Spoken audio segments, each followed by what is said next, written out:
worth it yung pagod sa South Korea na napakahirap. Endiyan yung mumurahin ka ng boss mo, yung panjang. Ayan. Hi guys. For today's video guys, pupunta nga pala kami ngayon sa apartment. Magbabayad kami ng bills nung mga trabahante. So papakita ko na rin sa inyo guys yung apartment namin. Binigay ni Lord. Hawakan mo anak. Ganyan muna. Yan. Kaya pupunta kami ngayon. Naka-scooter kami. Naka-e-bike. Wala. Hi ka muna. Hi. Buy me. Apartment.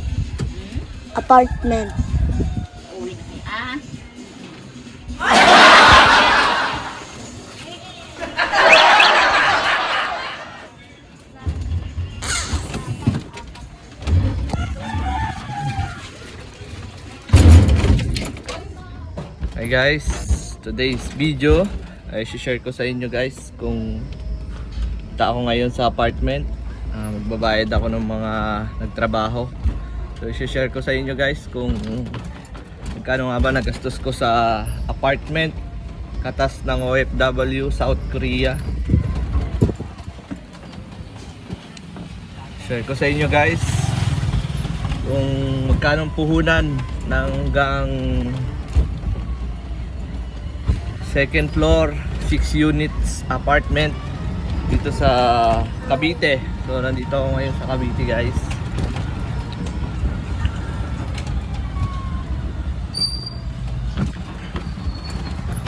Yung anak ko kasama ko, may pogi kong anak. Hi ka anak. Hi sa mga viewers. Hi sa mga viewers. Punta po kami sa apartment. Punta kami sa apartment.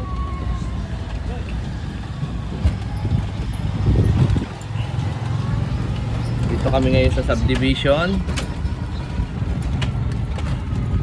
Dito yung nagba-vlog guys na si Jerome Show. Taga dito yun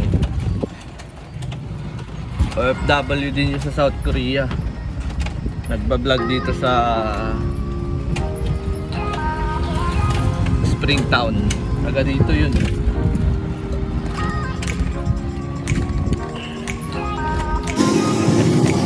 Grabe dito guys, napakadaming ham. Ayun ham. Napakadaming ham dito, grabe. Hindi ka makabili sa takbo. Ay to my God. Napakalamig dito ngayon sa Pilipinas guys, dahil napakalamig yan sa South Korea. Malakas yung hangin dito. Ay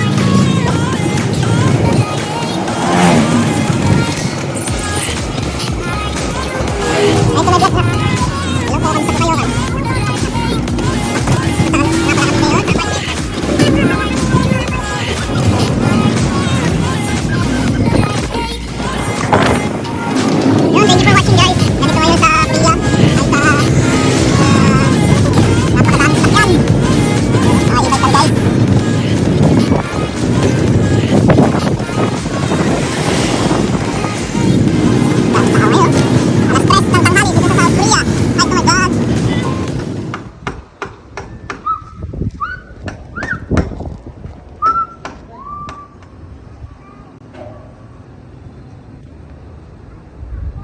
Guys, so nandito ako ngayon sa apartment guys. So update ko lang kayo magkano yung magagastos nyo sa magpapatayo ng apartment.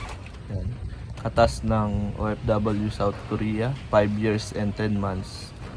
Ayan, first contract in South Korea. So yun po yung naipundar ko bilang isang OFW dito sa doon sa South Korea. So yung kagandahan lang dito guys, passive income kahit wala kang gamit, kunting lang maintenance. So maganda ang apartment. Ayan, may dalawang boarders na ako dyan. Yung isa umalis kasi maingay, nireklamo nung may-ari. Ay, nireklamo sa akin kaya pinalis ko na lang. Bawal kasi maingay, nandun sa rules ko. Tapos guys, so yan, masasabi kong worth it yung pagod sa worth it yung pagod sa South Korea na napakahirap. Yun din yung ano, mumurahin ka ng boss mo, yung panjang. Ayan. Ayan o, kita yan sa likod ko. 6 units apartment yan. So yan yung pinagawa ko guys. Mula nung first contract ko pa lang. First ano ko pa lang. Isang taon, bumili ako ng lupa rito. Ang mahal ng lupa dito guys. Nasa 7,000. 7,000 yung ano, yung per square meter. So 120 square meter yan guys. Ayun, nandun sila sa trabaho. Ayan o. Ayan. So yung apartment na yan guys, mga taong nasa paligid mo, yun no? Unang-una nagpapasalamat ako kay Lord. Siyempre binigyan tayo ng blessing. Yung kailangan talaga faith. Kaya dyan kayo sa Pilipinas, ay sa Korea, mag-ipon kayo ng mag-ipon. Ayan o. Tapos siyempre pag-pray mo din kay Lord kung kalooban niyang ibigay sa'yo, ibibigay niya talaga. Yan, ito guys, hindi ko pinagyayabang, to inspire, not to brag. Hindi ko pinagyayabang kasi lahat naman ng biyayang natatanggap natin galing sa Panginoon. Kaya papasalamat tayo sa Panginoon. Binigyan tayo ng ganitong opportunity na pinagkatiwala. Kaya dapat pag-ingatan pa rin natin. Ayun yung anak ko naglalaro. Nak! Ayan o.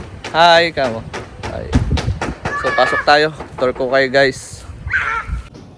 Ayan guys, no, update ko lang kayo guys kung magkano na nga ba yung ano magagastos mo sa pag-apartment. So may competition yan guys. So lahat na magagastos ko dyan 3.7 million. Yan, so hindi pa siya tapos. Madami pang 3.7 yung gastos mo. Ayan o. 3.7 million. Nakita dito. Tayo dito guys. Magkano nga ba yung ganitong apartment guys? Depende. So pag inag ka, baka ma-register sila ngayon. Save lang tayo. Ayun sila, register sila ngayon. Boss,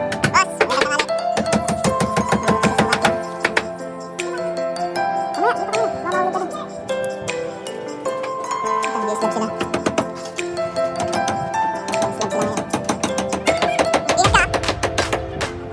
Yan, register sila register. Yan, unti-unti nila. Tapos yan, sa kabila. Kasi formal, natipid sa mga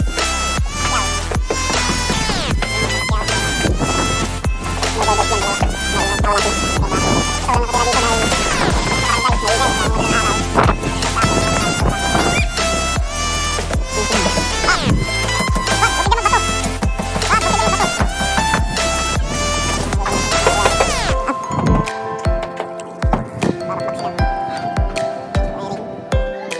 Ayun, may aso na siya. Lukas oh.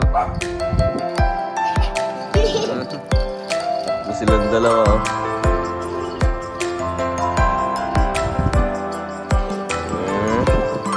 Hanapot! Hanapot! Hanapot!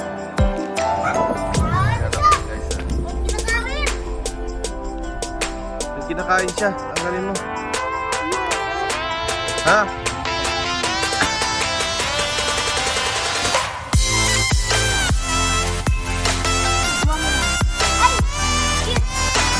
Ito?